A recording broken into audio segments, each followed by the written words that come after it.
Mhm.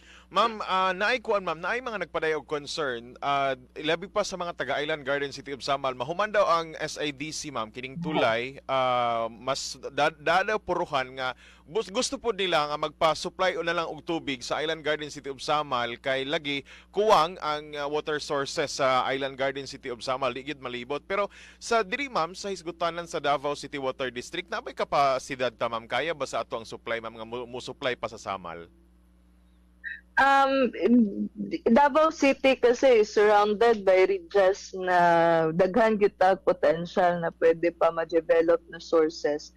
And Mhm. with the current supply and demand nato na scenario karon sa ato ang operation, we're only utilizing kasi 48% of our existing supply. So napagyud tayo 52% na surplus. So if pangutanon ta, if we can still expand, no, share some of our resources to Samal, but without sacrificing, of course, ang kaning ato ang syudad. Okay? We also have to Mhm. consider that we have to expand to the other barangays that we are not yet serving.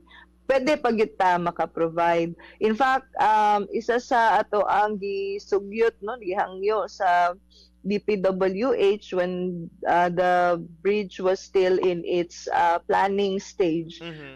to also already consider ang katong pipe na load kay naamang gud na ka ng weight considerations para ma-appeal siya sa design sa bridge. However, based naman sa recent nato na update, murag wala ata siya na appeal.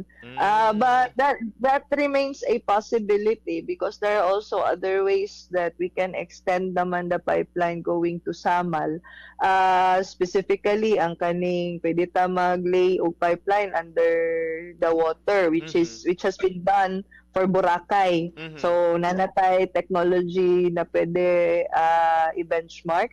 Or we can also bridge our own pipe bridge crossing, which could be relatively more expensive. But the engineering, we were trying to say is there are engineering technologies available if indeed naagyoy kanang need, no, for Davao City Water District to expand to Sama. We are not closing the doors, especially na dako jud kaayo siyang posibilidad with the interconnectivity nga mas sayon na karon, no, mas paspas pohon, no, wala ba na pagmahuman na ang bridge.